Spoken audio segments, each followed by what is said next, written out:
Good morning, everybody. When patients ask about advances in the fight against breast cancer, the responses many times include words like genomics, also personalized medicine. But do we really know what that means? Well, here to help us and explain some of that, we want to welcome Dr. Julia Cogburn, who is the medical oncologist for Florida Cancer Specialists. And also here's Valerie Vance, who is the executive director of the Florida Cancer Specialists Foundation. Welcome, welcome, welcome. Thank you. Genes, genomics, it sounds like a really bad science project, but you're telling me that this is making a difference in how we treat our patients with breast cancer. How do you explain that? Yeah, it certainly is making a difference. So what we know about cancer is, as every individual is unique in their genetic makeup, so is every individual tumor.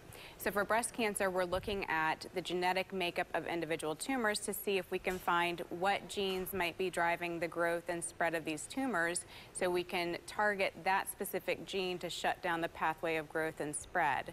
So that leads us into the discussion of targeted therapies, which are drugs that target specific genes that are driving the growth and spread of cancers. So even though two women may have the same cancer by description in the present sense, years from now we may treat them differently because we know certain genes drive certain cancers.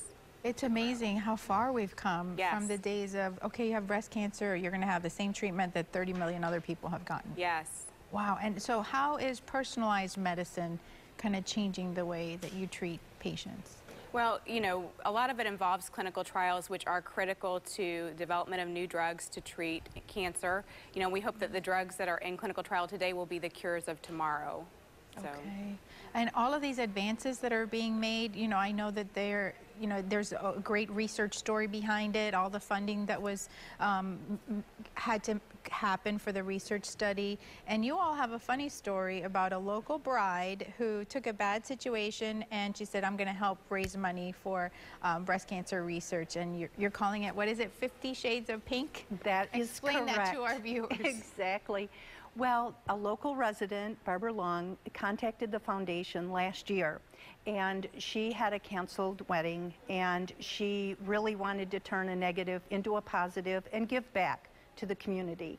And so she contacted our foundation, and we scheduled the 50 Shades of Pink right here in Tampa, and it was a huge, huge success. She had a big party with all of her friends, and we invited our doctors and a lot of our supporters at the foundation as well.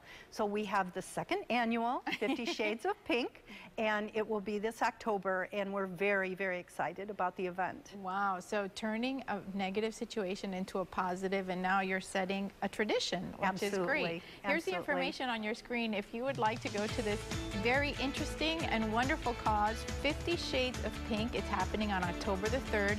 Tickets are on sale now, and as we said, it benefits the Florida Cancer Specialists.